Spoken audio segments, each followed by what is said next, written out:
Selamat datang ke kupasan kita kali ini. Kita akan menyelami kisah salah seorang wira terhebat dari Sarawak. Ini cerita tentang seorang pahlawan yang namanya sahaja sudah cukup untuk menggoncang dunia. Semangat penentangan dia terhadap penjajah masih kuat terasa sampai ke hari ini. Agi hidup, agi ngelaban. Selagi hidup, selagi melawan. Laungan perang yang penuh semangat ni, ia bukan sekadar kata-kata tau. Ia adalah prinsip hidup yang menjadi teras perjuangan seorang pahlawan agung yang kita akan kenali, iaitu Rentap.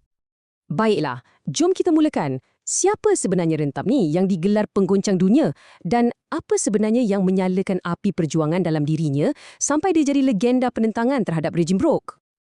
Okey, nama asal beliau sebenarnya Libau Anak Ningkan. Beliau ni bukan calang-calang orang. Seorang ketua pahlawan Iban Dayak yang sangat dihormati. Gelaran Rentap yang kita kenal tu pula membawa maksud penggegar bumi atau penggoncang dunia. Nama tu sendiri dah cukup menunjukkan betapa berkuasa dan berpengaruhnya dia. Segalanya bermula bila James Brooke mula nak meluaskan kuasa dia ke wilayah orang Iban di Sungai Skrang.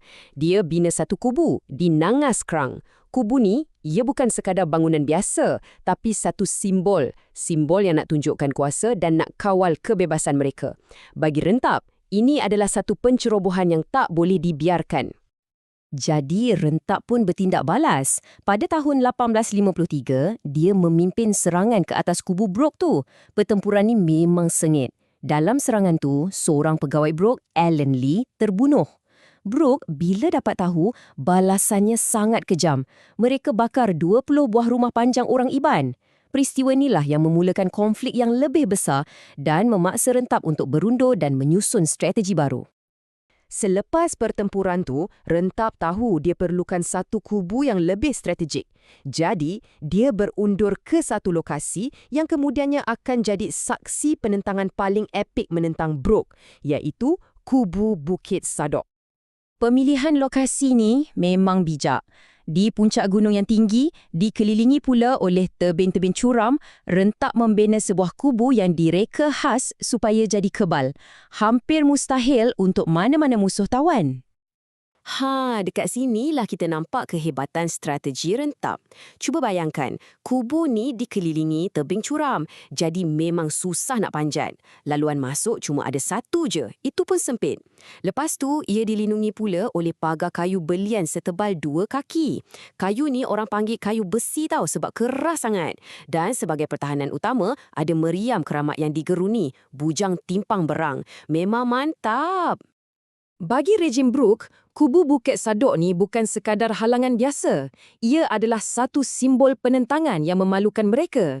Jadi, kubu ni mesti dimusnahkan. Mereka pun melancarkan 3 ekspedisi besar-besaran untuk tewaskan Rentap dan robohkan kubunya. Selama 4 tahun, dari 1857 hingga 1861, Charles Brooke, anak saudara James Brooke, boleh dikatakan jadi taksub nak kalahkan Rentap. Dia yang pimpin siri serangan yang makin lama, makin besar dan makin kuat terhadap kubu di puncak gunung tu. Ini memang betul-betul pertempuran macam David lawan Goliat. Dalam serangan pertama saja, pasukan Brooke ada hampir 4,000 orang askar.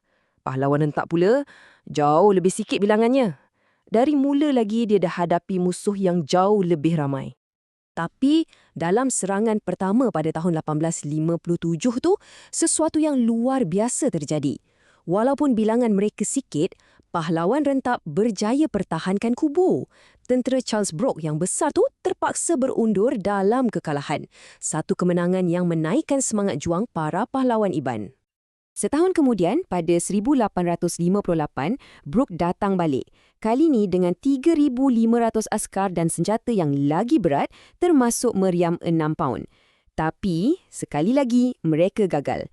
Tembakan meriam mereka tak dapat patahkan semangat para pejuang dan Rentap tetap bertahan. Kemuncaknya datang pada serangan ketiga dan terakhir pada tahun 1861. Pertempuran ni jadi macam satu pertarungan antara 2 simbol, meriam keramat Rentap, bujang timpang berang, melawan senjata baru Brok yang jauh lebih besar dan kuat, meriam 12 paun yang dinamakan bujang Sadok. Selepas sebulan dikepung tanpa henti, tembakan bujang Sadok akhirnya berjaya pecahkan dinding kayu belian tu. Kubu yang dianggap kebal tu akhirnya jatuh. Tapi dalam kekecohan tu, Rentap sendiri, pahlawan itu, berjaya melepaskan diri. Dia tak pernah ditawan. Tapi jangan salah sangka, kejatuhan kubu tu bukanlah penamat cerita Rentap.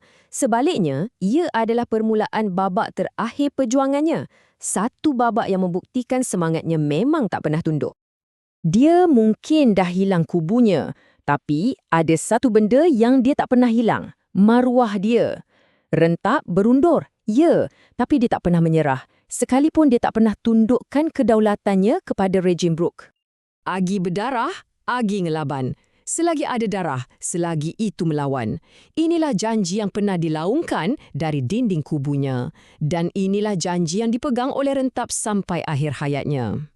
Dari Bukit Lanjat Entimau sampai ke Ulu Entabai, Rentap teruskan perjuangannya jauh di kawasan pedalaman. Dia hidup dan akhirnya meninggal dunia sekitar usia 70 tahun sebagai seorang yang bebas tak pernah tunduk di bawah pemerintahan kolonial. Walaupun Rentap telah tiada, legasinya sebagai seorang wira sejati dan pahlawan abadi sebenarnya baru saja bermula. Orang-orangnya memberikan penghormatan tertinggi kepadanya.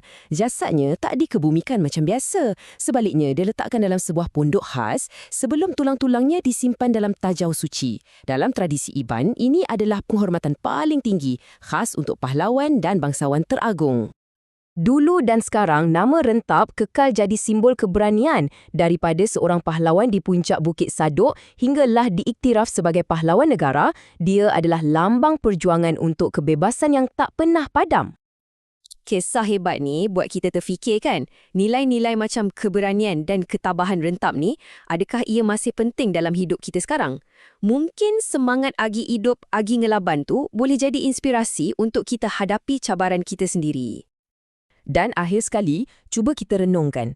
Macam mana keberanian seorang individu macam Rentap ni bukan sahaja ubah sejarah pada zaman dia, tapi terus membentuk identiti dan jati diri sebuah bangsa sampailah ke hari ini.